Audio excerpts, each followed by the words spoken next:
En las sierras de Durango, donde el sol quema la tierra y el silencio pesa como una lápida, hay casas que guardan secretos. Secretos que se pudren lentamente, a puerta cerrada. Secretos protegidos por el miedo, por la costumbre, por un amor que se ha torcido hasta convertirse en veneno. La historia que les contaré hoy no es una leyenda. No es un cuento de terror para asustar a los niños. Es la crónica de un infierno que duró 30 años. Un infierno disfrazado de hogar, un padre, una hija y una familia entera que se convirtió en cómplice de lo impensable. Si tu corazón es sensible, te pido que te prepares. Si crees que la oscuridad solo existe en la ficción, te invito a quedarte, a escuchar y a suscribirte a este canal. No por nosotros, sino por las voces que han sido silenciadas durante demasiado tiempo, para que su eco, por fin, rompa el silencio. Todo comienza en un pequeño pueblo perdido en el mapa, un puñado de casas de adobe, una iglesia con la pintura descarapelada y la finca de los Valdivia, la familia más respetada del lugar. Don Ramiro Valdivia era el patriarca, un hombre de manos callosas y mirada dura, un hombre que hablaba poco, pero cuyas palabras eran ley. Todos lo respetaban, o, más bien, todos le temían. Su esposa, doña Elvira, era una sombra. Una mujer que se movía por la casa sin hacer ruido, siempre con la cabeza gacha, siempre obediente. Y luego estaba Elena, la única hija, la joya de la familia. Decían que de niña era un sol, risas, juegos, una luz que llenaba cada rincón, pero esa luz se apagó. Nadie supo exactamente cuándo, ni por qué. Simplemente un día, Elena dejó de sonreír. Dejó de mirar a los ojos. Su mundo se redujo a las 4 paredes de la finca, de la casa a la iglesia, de la iglesia a la casa, siempre acompañada, siempre vigilada. La gente del pueblo lo notaba, pero callaba. Es una chica tímida, decían, muy apegada a su padre. Susurraban otros. El silencio es un pacto cómodo en los lugares pequeños. Una forma de sobrevivir. Elena creció, se convirtió en mujer, y un día, el pueblo se sorprendió con una noticia.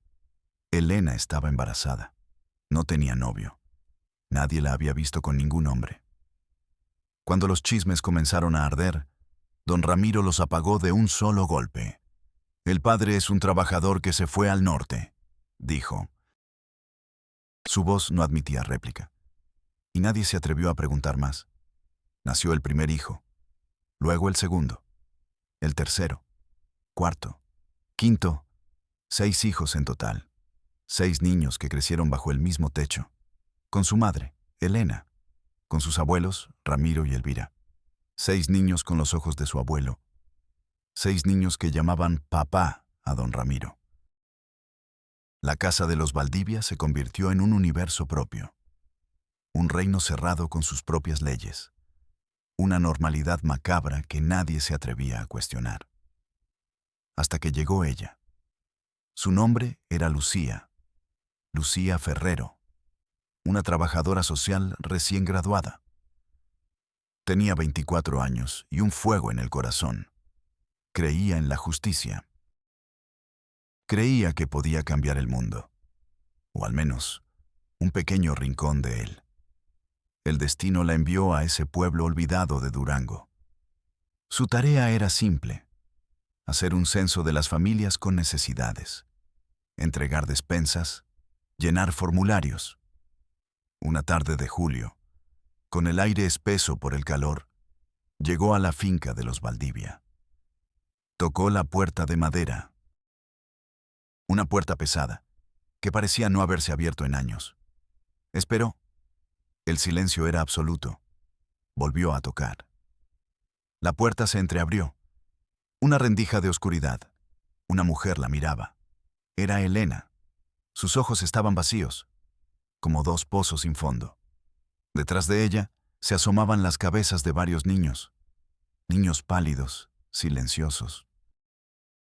«Buenas tardes», dijo Lucía, con la sonrisa más amable que pudo encontrar. «Soy del programa de desarrollo social. Solo vengo a hacer unas preguntas». Elena no respondió. Solo miró hacia el interior de la casa, esperando una orden. Una voz grave retumbó desde la penumbra. «Déjala pasar». Era don Ramiro. Estaba sentado en un viejo sillón de cuero, como un rey en su trono. La habitación olía a humedad, a encierro, a tristeza vieja. Lucía entró. Sintió un frío recorrer su espalda, a pesar del calor sofocante. Las paredes parecían observarla. Los niños se escondieron de nuevo. El silencio volvió a caer. Lucía se sentó en el borde de una silla de madera. Sacó su carpeta, su bolígrafo. Trató de actuar con normalidad. ¿Nombre del jefe de familia? Ramiro Valdivia, respondió él. Su voz era como el crujido de la madera seca. ¿Esposa? ¿Elvira? ¿Hijos? Don Ramiro hizo una pausa. Miró a Elena. Ella es mi hija, Elena. Y esos son sus hijos. Lucía sintió que algo no encajaba. La forma en que Elena no se movía. La forma en que los niños la miraban a ella, a Lucía, con una mezcla de miedo y curiosidad desesperada. La forma en que don Ramiro controlaba cada respiración en esa casa. Hizo las preguntas de rutina. Edad de los niños, escolaridad, salud. Don Ramiro respondía por todos. Cortante, preciso. Elena solo asentía o negaba con la cabeza cuando su padre la miraba.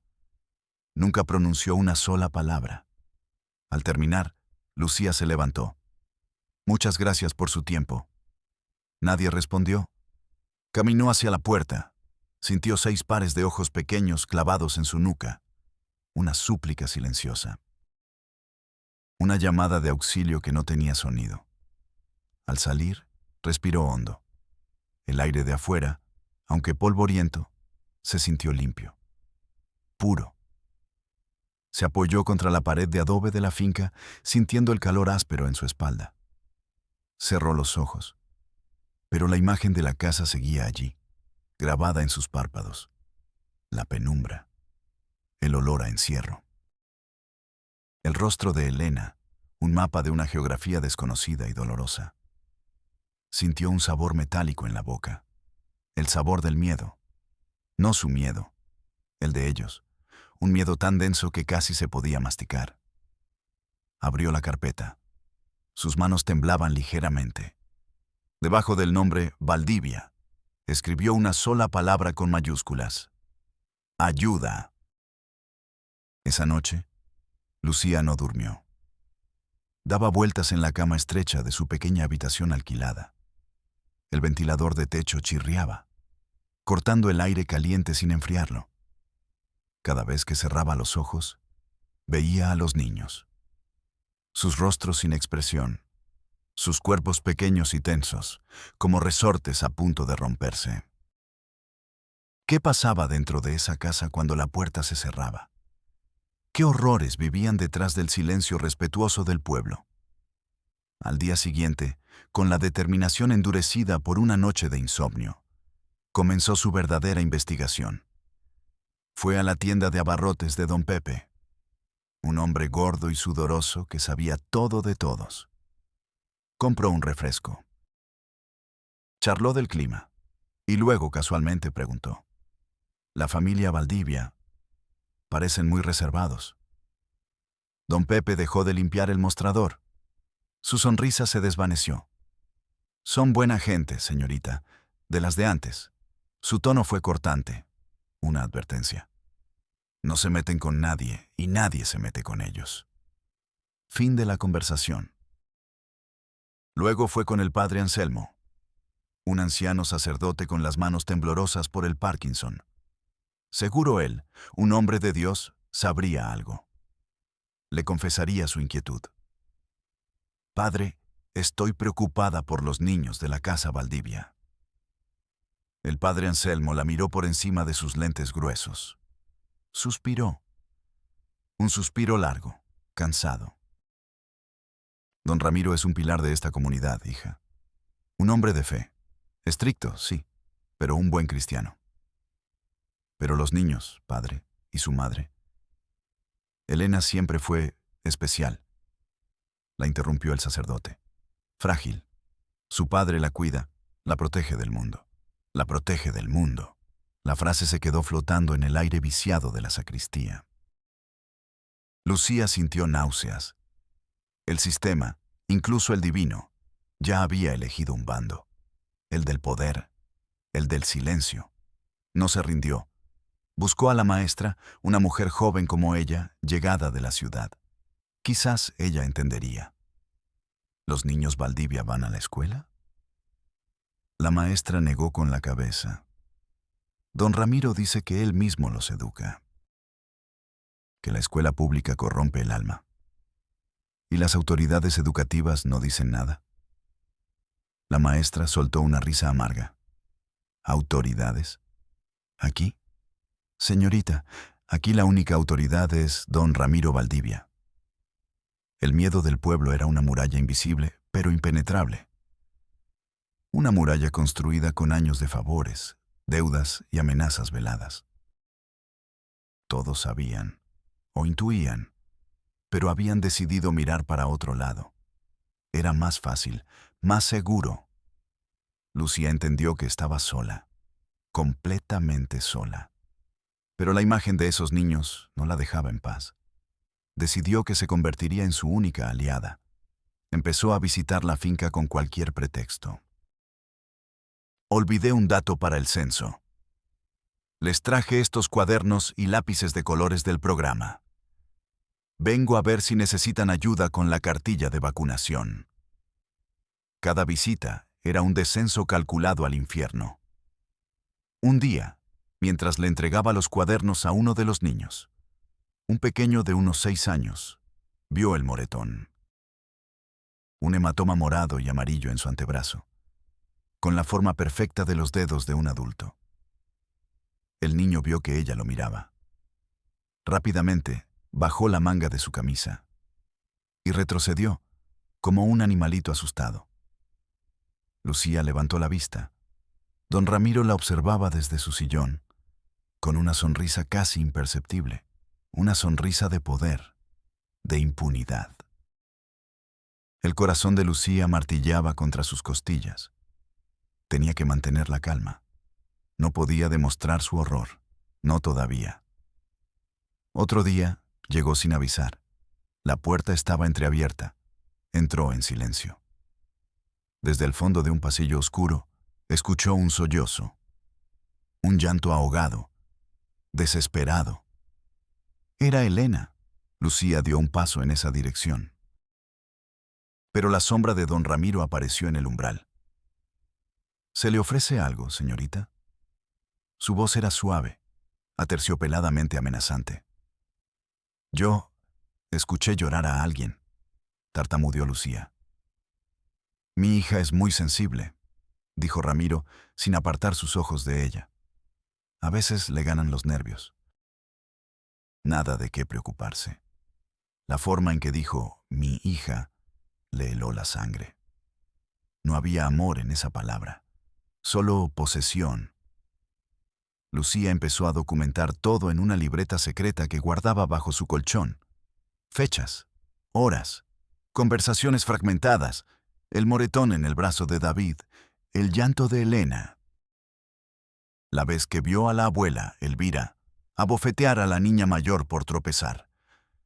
La libreta se llenaba de pequeñas piezas de un rompecabezas monstruoso. Sabía que necesitaba más que sospechas. Necesitaba pruebas. Necesitaba que alguien hablara. La única que podía hacerlo era Elena. Pero Elena era una prisionera en su propia mente.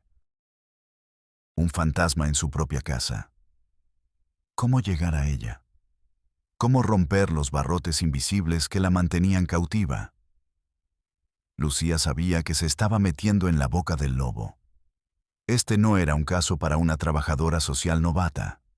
Esto era para la policía, para la fiscalía. Pero ¿quién le creería? Una forastera contra el hombre más poderoso del pueblo. Sería su palabra contra la de él. Y en ese rincón de México, la palabra de un hombre como Ramiro Valdivia pesaba más que la verdad. Tenía que ser más inteligente, más paciente, más astuta. Se convertiría en una sombra, una observadora silenciosa. Esperaría su momento. El momento de derribar esa casa de los horrores.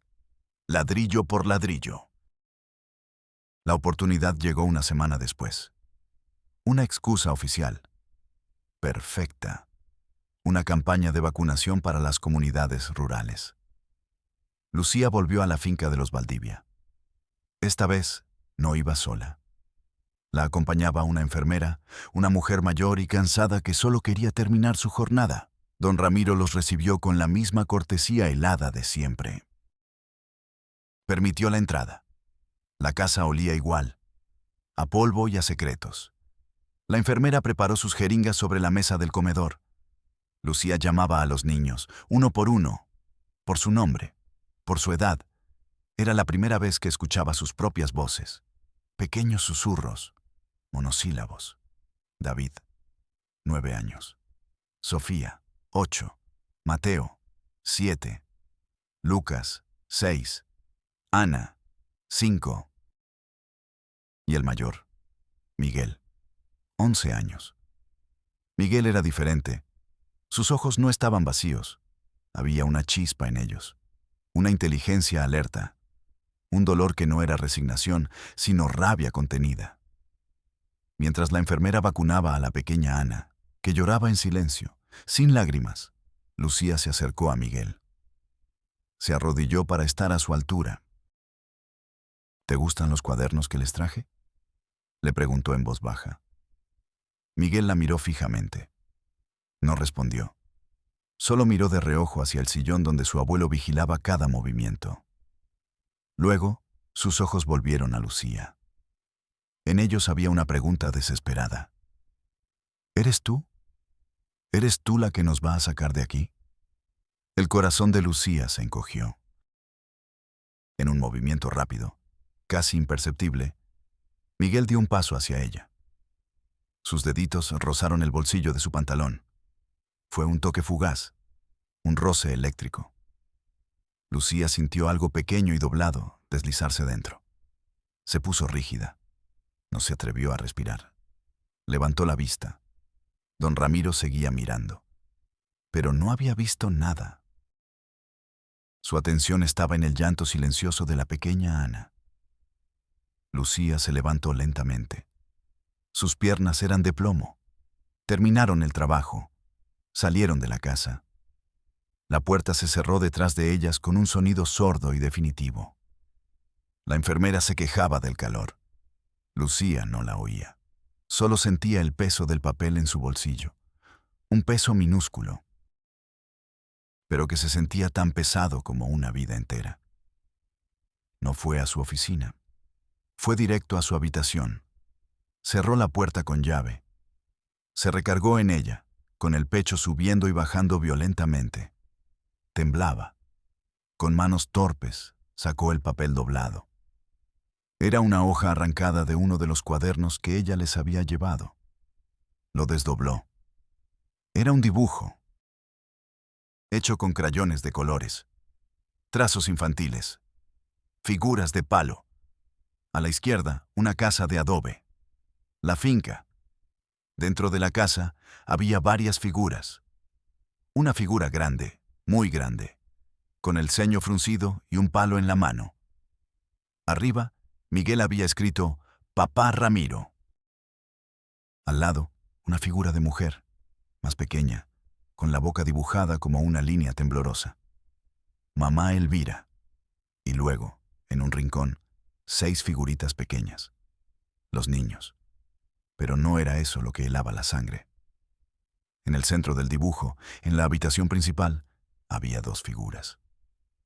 Una era la misma figura grande de Papá Ramiro. La otra era una mujer, con líneas que salían de sus ojos como lágrimas. Debajo de ella ponía Mamá Elena. Las dos figuras estaban en una cama, juntas, y debajo de todo el dibujo, con una caligrafía temblorosa e infantil, una frase, una sola frase que explicaba todo el horror. Aquí, todos los hijos son hermanos, primos y esposos entre sí. El papel cayó de las manos de Lucía. Se deslizó hasta el suelo. La habitación empezó a dar vueltas. Tuvo que apoyarse en la pared para no caerse. El aire se volvió espeso, irrespirable. Sentía el sabor agrio de la bilis en la garganta. Se tapó la boca con las manos para ahogar un grito. Padre, hija, hijos, hermanos, primos, esposos. La normalidad monstruosa de la familia Valdivia. 30 años, 6 hijos, un secreto guardado por todo un pueblo, un infierno perfecto. Lucía se quedó allí, pegada a la pared, durante un tiempo que le pareció una eternidad. El frío del muro se filtraba a través de su ropa, un frío que no era de temperatura, sino de puro espanto. Miró el dibujo en el suelo. La prueba inocente y terrible. El grito de auxilio de un niño de 11 años que había tenido que entender lo incomprensible. La rabia reemplazó al miedo. Una rabia fría, calculadora. Ya no era una trabajadora social, era un soldado en una guerra que no había elegido, y acababa de recibir sus órdenes de marcha. Sabía lo que tenía que hacer. Tenía que sacar a Elena de allí. Era la única víctima adulta, la única testigo creíble. Pero ¿cómo? Elena era una marioneta. Ramiro movía los hilos. Si él sentía la más mínima sospecha, la haría desaparecer. A ella, a los niños, a todos. Tenía que ser más lista que él. Pasó 2 días planeando su movimiento. 2 días en los que apenas comió. 2 días en los que el dibujo de Miguel era lo único que veía al cerrar los ojos. Descubrió, a través de sus discretas preguntas, que don Ramiro iba una vez al mes a la ciudad de Durango a vender ganado. Era el único día en que la finca quedaba bajo la vigilancia de doña Elvira, una guardiana feroz, sí. Pero no era Ramiro. El día llegó. Lucía vio la camioneta de Ramiro alejarse por el camino de terracería. Levantando una nube de polvo, esperó 1 hora. 1 hora que se sintió como un año. Luego, caminó hacia la finca. Su corazón era un tambor desbocado. Llevaba en su bolsa el dibujo de Miguel, su única arma. Tocó la puerta. Abrió doña Elvira. Su cara, una máscara de desconfianza. ¿Qué quiere? Necesito hablar con Elena. A solas, dijo Lucía. Su voz sonó más firme de lo que se sentía. Ella no puede. Está ocupada. La mujer intentó cerrar la puerta. Lucía puso un pie para impedirlo. Es una orden oficial del DIF. Si me lo impide, estaré obligada a regresar con la policía estatal. Fue un farol desesperado, pero funcionó. La mención de la policía estatal, una fuerza externa que no respondía a los hilos de Ramiro, hizo dudar a la anciana. Con un gruñido, se hizo a un lado. En el patio, dijo, con veneno en la voz. Elena estaba allí, sentada en un banco de piedra, doblando sábanas. Sus movimientos eran mecánicos, autómatas. No levantó la vista cuando Lucía se acercó. Lucía se sentó a su lado. El silencio era pesado. Solo se oía el zumbido de las moscas. Elena, dijo Lucía suavemente. La mujer no se inmutó. Elena, sé lo que pasa en esta casa.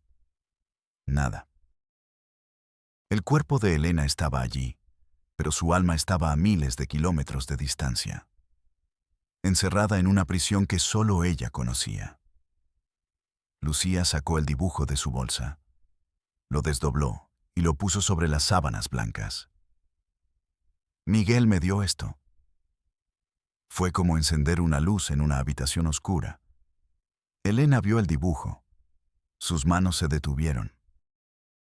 Su cuerpo entero se paralizó. Lentamente, levantó la vista. Y por primera vez, Lucía vio algo en sus ojos.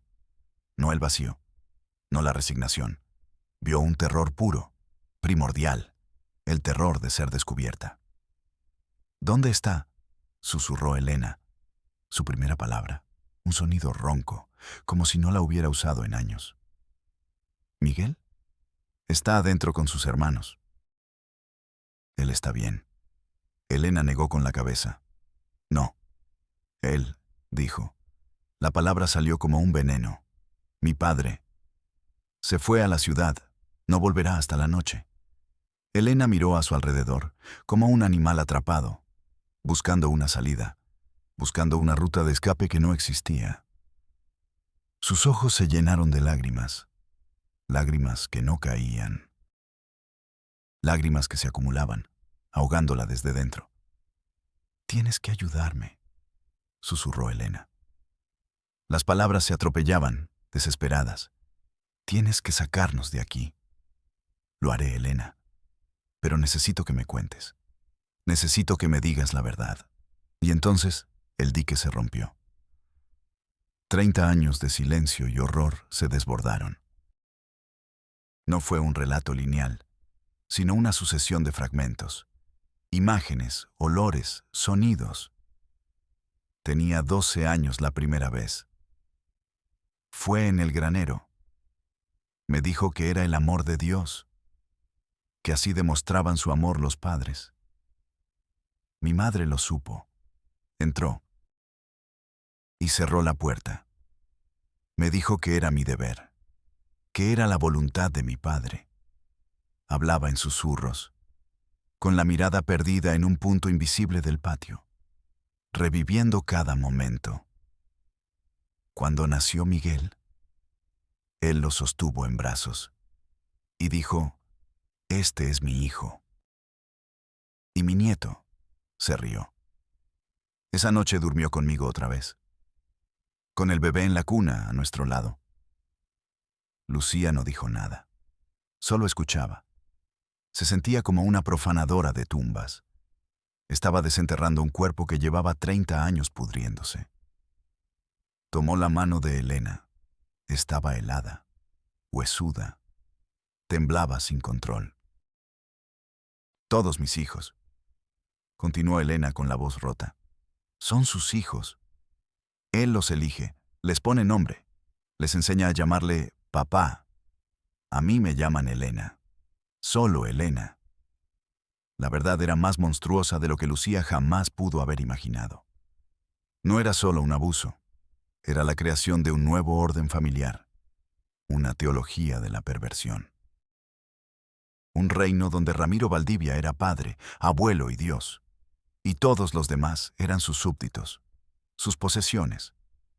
Tenemos que irnos, ahora, dijo Lucía, su voz urgente. Pero Elena negó con la cabeza. El terror volvió a sus ojos. No podemos. Él nos encontrará. Siempre nos encuentra. Te prometo que no lo hará. Iremos a un lugar seguro. No existe un lugar seguro, sollozó Elena. Él es dueño de todo, del pueblo, de la policía, del silencio de todos. En ese momento, Lucía comprendió la verdadera dimensión de su lucha. No era solo contra un hombre. Era contra un sistema entero construido para protegerlo. Un sistema de miedo, complicidad y corrupción. Sacar a Elena y a los niños era solo el primer paso. La verdadera batalla apenas comenzaba. La batalla contra el monstruo y contra el mundo que le permitía existir. «Tenemos que irnos», repitió Lucía. Su voz era un filo de acero. «Ahora mismo. Elena, mírame. Confía en mí». Elena levantó la vista del dibujo. Por un instante, la prisionera de 30 años desapareció. En su lugar, apareció la niña de 12 años, atrapada en el granero. Asintió. Un movimiento casi imperceptible, pero fue suficiente. El plan era una locura. Una improvisación nacida de la desesperación. «Vamos a ir al centro de salud», le dijo Lucía a doña Elvira en la puerta. La anciana se cruzó de brazos. Sus ojos, 2 trozos de obsidiana. «Les dio fiebre a los niños», mintió Lucía. «A todos. Es un brote. El protocolo exige que los lleve a revisión, inmediatamente». La palabra protocolo era su escudo. La burocracia usada como arma. Doña Elvira dudó. El miedo a una autoridad desconocida luchaba contra su lealtad al monstruo. «Llamaré a Ramiro». «Llámelo», respondió Lucía, su corazón en la garganta. «Y explíquele por qué desobedeció una orden sanitaria del gobierno estatal». Más mentiras. Mentiras que pesaban como plomo, pero que eran la única munición que tenía. La anciana cedió. Con un gesto de desprecio, llamó a los niños. Salieron en fila, silenciosos, como pequeños soldados marchando hacia un destino incierto. Elena iba al final, su rostro una máscara sin expresión, pero sus manos, aferradas a la falda de la niña más pequeña, temblaban. Lucía los metió a todos en su viejo tsuru, 2 adelante, 5 atrás, apretados. El olor a miedo llenaba el pequeño espacio. Arrancó el motor. No miró atrás, pero por el retrovisor vio la figura de doña Elvira en el porche, inmóvil, una estatua de odio. Vio cómo se llevaba la mano al bolsillo, probablemente para sacar un teléfono. El tiempo se había acabado. La carretera era una cinta de asfalto caliente. El pueblo desapareció detrás de ellos. Por primera vez en 30 años, Elena estaba fuera de la finca, fuera de la jaula. Miraba por la ventanilla los árboles, las cercas, el cielo, como si los viera por primera vez. Una lágrima solitaria rodó por su mejilla. La secó rápidamente, como si fuera un acto prohibido. Lucía condujo durante 2 horas. Sin parar, no hacia el municipio cercano. Number. Sabía que los tentáculos de Ramiro llegaban hasta allí. Fue directo a la capital del estado, a Durango, donde pensó que el anonimato de la ciudad podría protegerlos, donde creyó que encontraría justicia. ¡Qué ingenua fue! El edificio del DIF estatal era un monstruo de concreto gris. Luces fluorescentes que parpadeaban. El olor a limpiador barato y a desesperanza. Lucía se acercó al mostrador de recepción con su ejército de fantasmas. Una mujer con el cabello teñido y uñas largas tecleaba en su celular. No levantó la vista. «Buenas tardes», dijo Lucía. «Necesito reportar un caso de abuso extremo. Necesitamos protección urgente». La mujer suspiró, irritada por la interrupción. Señaló con la cabeza una fila de sillas de plástico naranja. «Tome asiento. Espere a que la llamen». Esperaron. 1 hora, luego otra. El sol comenzó a bajar. Los niños estaban cansados, hambrientos.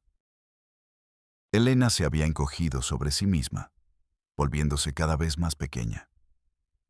La frágil esperanza que había nacido en el coche se estaba muriendo bajo las luces parpadeantes de la burocracia.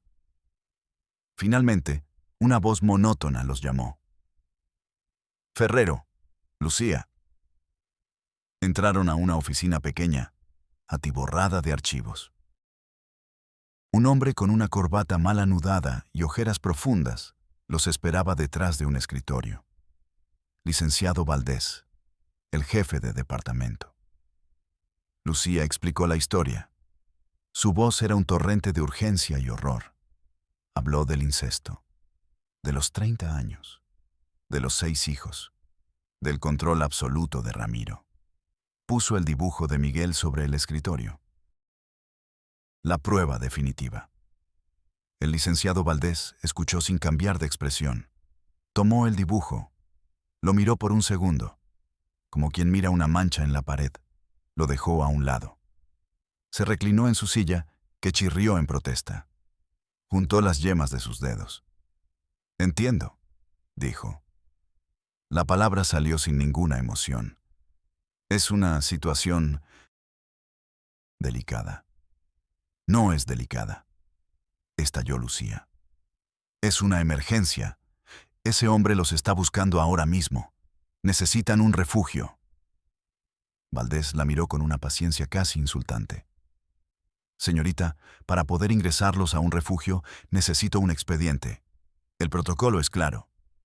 Tomó un fajo de papeles. Necesita llenar el formulario 304B, que es la solicitud de ingreso. Luego, el 112C, que es el estudio socioeconómico. Y, por supuesto, el reporte de maltrato, que es el formulario 88A, con copia. Empujó los papeles a través del escritorio. El aire abandonó los pulmones de Lucía. ¿Formularios? ¿Me está pidiendo que llene formularios? Le estoy diciendo que sus vidas corren peligro. Y yo le estoy diciendo, replicó Valdés, subiendo un poco el tono, que sin esos formularios, para el sistema, estas personas no existen. No puedo autorizar ni un vaso de agua sin un número de folio. Su mirada se desvió hacia su monitor. Un partido de fútbol se reflejaba en sus lentes. Mire, añadió, como si le estuviera haciendo un gran favor. Esto que usted describe, el incesto, el abuso, es un delito penal. Eso no nos corresponde a nosotros. Eso es del Ministerio Público.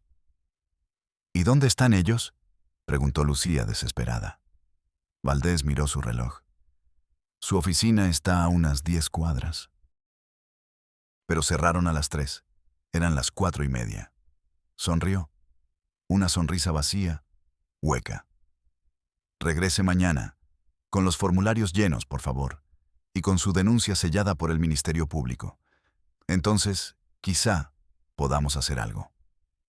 Lucía se quedó de pie, paralizada, con el fajo de papeles inútiles en la mano. El sistema no estaba allí para ayudar. Estaba allí para protegerse a sí mismo. El horror no se procesaba, se archivaba. La justicia no se impartía, se posponía.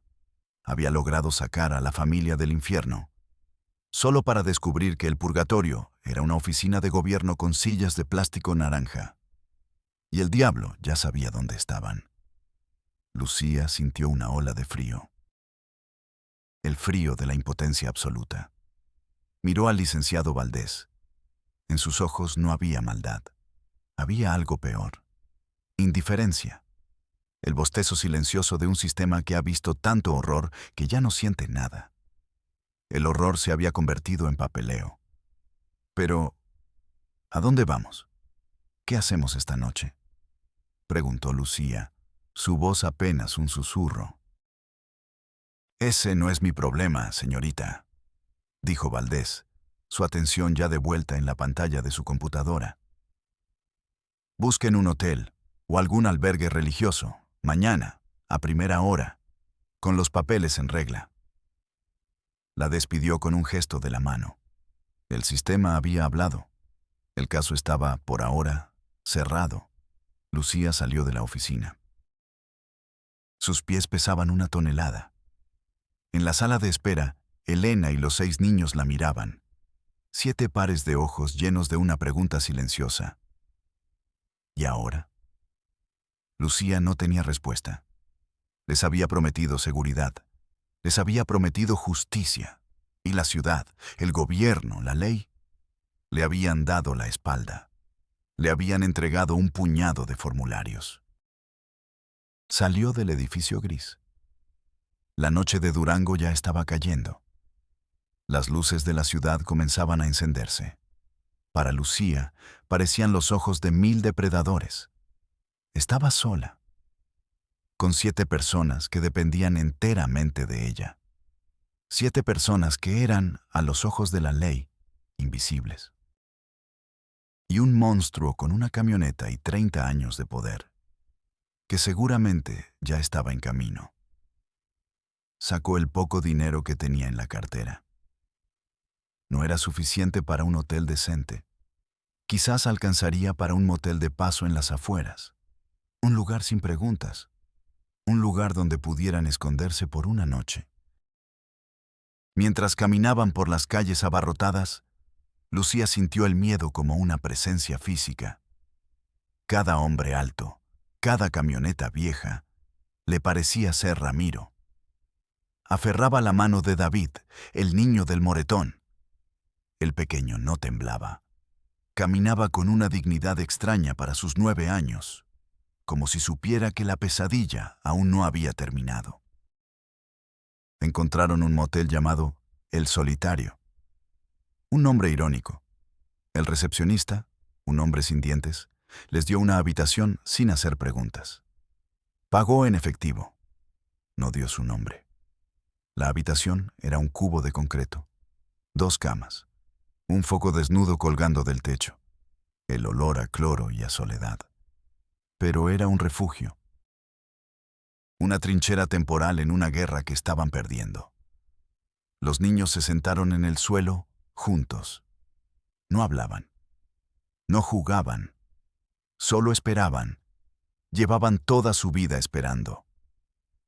Elena se quedó de pie junto a la ventana, mirando la cortina raída, como si esperara ver la sombra de su padre proyectada en ella. Lucía fue a una tienda cercana. Compró pan, jamón, leche en cartón, galletas. Hicieron sándwiches en silencio. Comieron en silencio. Era la primera comida de sus nuevas vidas. Sabía a miedo y a libertad. Una libertad frágil, precaria. Esa noche, nadie durmió. Lucía se sentó en una silla, de cara a la puerta. Cada sonido del pasillo, cada coche que pasaba, la hacía saltar. Elena se acostó en una de las camas, rodeada por sus hijos, como una loba protegiendo a su camada herida. Lucía los miraba en la penumbra y entendió la terrible verdad que Elena había susurrado en el patio. No existe un lugar seguro. A la mañana siguiente, Lucía estaba lista para la batalla. Dejó a Elena y a los niños encerrados en la habitación. No le abran a nadie, les dijo. A nadie. Tomó el fajo de formularios y se dirigió al Ministerio Público. Era otro edificio gris, otra fila interminable, otro laberinto de pasillos y puertas cerradas. Después de 3 horas de espera, finalmente la recibió una agente. Una mujer joven, con la mirada cansada. Agente Mendoza. Lucía volvió a contar la historia. Con cada palabra, sentía que el horror se diluía. Se convertía en una anécdota, en un número de caso. Entregó el dibujo de Miguel. La agente Mendoza lo miró. Esta vez vio un destello de interés, de humanidad. Esto es fuerte, dijo Mendoza. Necesito una orden de protección. Necesito que lo arresten. La agente suspiró. El mismo suspiro cansado del licenciado Valdés. Para una orden de arresto, necesito pruebas contundentes. La declaración de la víctima, un examen médico. La víctima está escondida en un motel porque tiene pánico. No puedo traerla aquí. Lo entiendo. Pero sin su declaración formal, esto, dijo, señalando el dibujo, es solo el dibujo de un niño. Legalmente, no prueba nada. La burocracia era un muro diseñado para ser infranqueable. ¿Entonces qué hago?, preguntó Lucía, la desesperación tiñendo su voz. Llene el acta circunstanciada de hechos, dijo Mendoza, empujándole otro formulario. Sea lo más detallada posible. Con eso, podemos abrir una carpeta de investigación. Quizá podamos enviar una patrulla a vigilar el domicilio del sujeto. Vigilar no sirve de nada. Él no está en su domicilio, está buscándolos. La agente Mendoza se encogió de hombros. Es el procedimiento, señorita. El procedimiento. La palabra que mataba la justicia. La palabra que protegía a los monstruos. Lucía pasó 2 horas llenando el acta, escribiendo el horror en casillas numeradas, traduciendo 30 años de infierno al lenguaje seco de la ley. Cuando terminó, se lo entregó a Mendoza. La agente lo selló. Le dio una copia. Listo. La carpeta de investigación es la DUR 2025-608-451. Ya es un caso oficial. Un número. El dolor de 7 personas reducido a un código alfanumérico. Lucía regresó a la oficina del DIF. Esta vez se saltó la fila. Irrumpió en el despacho del licenciado Valdés. Puso el acta sellada y los formularios llenos sobre su escritorio. Aquí está. Su papeleo. Valdés la miró, sorprendido por su audacia. Revisó los papeles con lentitud exasperante. Todo parece en orden, dijo finalmente. Necesito el refugio. Ahora. Valdés suspiró. Abrió un cajón. Sacó un directorio. Empezó a hacer llamadas. Refugio La Esperanza. No, completo. Albergue Luz del Alba. Tampoco tienen un brote de varicela. Casa Nuestra Señora. Solo mujeres. No aceptan niños varones mayores de 10 años. Miguel tenía 11. La burocracia, de nuevo. Incluso los refugios tenían reglas que excluían a las víctimas. Lucía sentía que iba a gritar, o a llorar, o a quemar ese edificio hasta los cimientos. Finalmente, después de una decena de llamadas, Valdés encontró un lugar, un albergue mixto, gestionado por una asociación civil en las afueras de la ciudad. Les queda una habitación familiar, dijo Valdés, como si le hubiera concedido el mayor de los favores. Le dio una hoja con la dirección. Preséntese con esta orden, y con la carpeta de investigación, otra pieza de papel. Su vida se había convertido en un intercambio de papeles. Lucía corrió de vuelta al motel. Metió a todos en el suru. Condujo por calles que no conocía, siguiendo las indicaciones en el papel. El albergue estaba en un barrio polvoriento y pobre. Un edificio de 2 pisos con las paredes sin pintar y barrotes en las ventanas. No parecía un refugio. Parecía otra prisión. Una mujer de rostro severo los recibió. Revisó los papeles, los condujo a su habitación. Era pequeña, calurosa, con literas de metal, pero estaba limpia, y la puerta tenía un cerrojo por dentro. Las comidas son a las 8, a las 2 y a las 7, dijo la mujer. Las luces se apagan a las 10. No se permiten visitas sin autorización. Si causan problemas, se van. Las reglas de la supervivencia. Lucía asintió. Estaban a salvo. Por ahora. Se sentó en una de las literas. El agotamiento la golpeó como una ola. Físico, mental, espiritual. Había ganado una batalla. Pero la guerra estaba lejos de terminar. Ramiro Valdivia seguía libre, y Lucía sabía, con una certeza que le helaba los huesos, que no se daría por vencido. Estaba cazando. Y ella y la familia que protegía eran su presa. Los días en el albergue se convirtieron en una rutina lenta y pesada. Una existencia suspendida. Para los niños era un mundo nuevo y extraño. Comían con otros niños. Jugaban por primera vez con juguetes que no eran piedras o palos. David, el de la dignidad silenciosa, descubrió los libros. Pasaba horas en un rincón de la sala común, devorando historias de piratas y planetas lejanos, escapando de su propia historia. Sofía, la mayor de las niñas, empezó a dibujar, pero no dibujaba casas ni familias. Dibujaba monstruos. Monstruos con muchos ojos y manos que se convertían en garras. Elena, sin embargo, no mejoraba.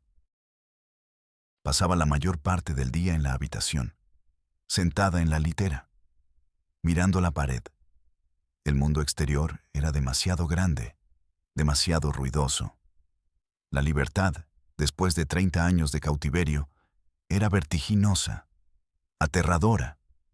Lucía se convirtió en su única ancla, y en la única que seguía empujando la pesada maquinaria de la justicia. Cada día iba al Ministerio Público. Cada día preguntaba por la agente Mendoza. Cada día la respuesta era la misma. Está en una diligencia. Está ocupada. La carpeta está en revisión. Una tarde, desesperada, esperó a Mendoza en el estacionamiento. La agente salió, con el cansancio grabado en el rostro. Agente, ¿qué está pasando? Han pasado 2 semanas. Ese hombre sigue libre. Mendoza suspiró. Se frotó los ojos. Señorita Ferrero, hemos enviado citatorios a su domicilio. No ha respondido. Lo declaramos sustraído de la acción de la justicia. Hay una alerta. Alertas, papeles, citatorios. Es un asesino de almas, y ustedes le mandan cartas. No tenemos los recursos para organizar una cacería humana por cada caso, señorita. Tenemos cientos de carpetas como la suya. Cientos de carpetas como la suya. La frase resonó en la mente de Lucía. Cientos de Helenas, cientos de Miguels, cientos de horrores archivados en estantes de metal. Lucía sintió que la rabia se enfriaba. Se convertía en una resolución helada. Si el sistema no iba a cazar al monstruo, ella lo haría. O más bien, haría que el monstruo saliera de su cueva. Regresó a su pueblo, a su pequeña habitación alquilada. El pueblo estaba en silencio, un silencio expectante, culpable. Don Pepe, el de la tienda, no le devolvió el saludo. El padre Anselmo cruzó la calle para no topársela. La habían juzgado y la habían declarado culpable. Culpable de romper el pacto del silencio. Lucía no les hizo caso. Tenía una misión. Comenzó a hablar, pero no con los adultos. Habló con los adolescentes, con los jóvenes. Aquellos que aún no estaban completamente comprados por el miedo. Les contó la historia, no la versión legal, la versión humana, la historia de Helena, la historia de los niños. Al principio no le creyeron. Era una leyenda urbana, un chisme exagerado. Pero entonces, Lucía les mostró una copia del dibujo de Miguel. El dibujo atravesó sus defensas. La inocencia brutal de esos trazos de crayón era más poderosa que cualquier argumento. La semilla de la duda fue plantada y comenzó a germinar. Mientras tanto, en el albergue, ocurrió algo inesperado. Un psicólogo voluntario, un joven llamado Javier, comenzó a trabajar con los niños. Se dio cuenta del talento de Miguel, no solo su inteligencia. Había algo más. Un día, llevó un pequeño teclado electrónico al albergue. Lo puso en la sala común. Miguel se acercó. Tímidamente, tocó una tecla, luego otra. Y luego, sin haber tomado una sola lección en su vida, empezó a tocar una melodía. Una melodía triste, compleja, que salía directamente de su alma herida. Javier y los demás trabajadores se quedaron en shock. Era un prodigio. Un Mozart nacido en el infierno. La música era su lenguaje, su escape. La única forma en que podía contar lo que las palabras no podían expresar. La noticia del talento de Miguel se extendió por el albergue. Llegó a oídos de un reportero local que visitaba el lugar para un artículo sobre el voluntariado. El reportero, intrigado, pidió hablar con Lucía. Lucía al principio dudó. Tenía miedo de exponerlos. Pero luego vio la oportunidad. La oportunidad de que su historia dejara de ser un número de carpeta. La oportunidad de darle un rostro. Le contó todo al reportero, con una condición: No usarían los nombres reales.